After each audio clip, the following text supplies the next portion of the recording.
তো হ্যালো বন্ধুরা, আমাদের সিরাজগঞ্জ জেলা বাহকা গ্রামে মানে একটা ঘূর্ণিঝড় এসেছিল। আর দেখেন কি পরিমাণ ক্ষতি হয়েছে। দেখেন একদম ঘর বাড়ি একদম ভেঙে চুরমার করে দিয়ে গেছে। দেখেন মানে একটি ঘূর্ণিঝড় এসে মানুষজনের কত সাজানো গুছানো ঘরগুলো একদম শেষ করে দিয়ে গেল। দেখেন মানে এরিয়া যতটুকু এরিয়া নিচে একদম ওই এরিয়ায় কোনো কিছু বাদ নাই। একদম ঘর বাড়ি ইটা মিটা মানে যত শক্ত জিনিসই হোক না কেন মানে একদম ভেঙে চুরমার করে দিয়ে গেছে।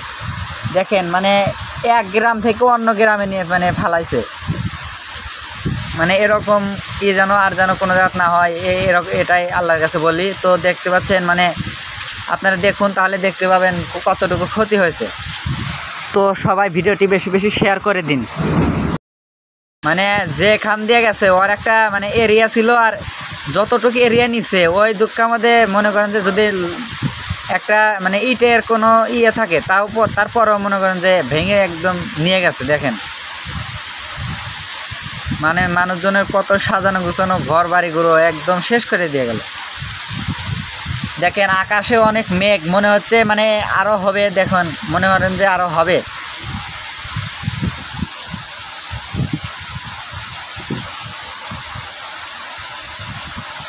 দিনটা খারাপ যাচ্ছে, মানে আবহাওয়া খুবই খারাপ।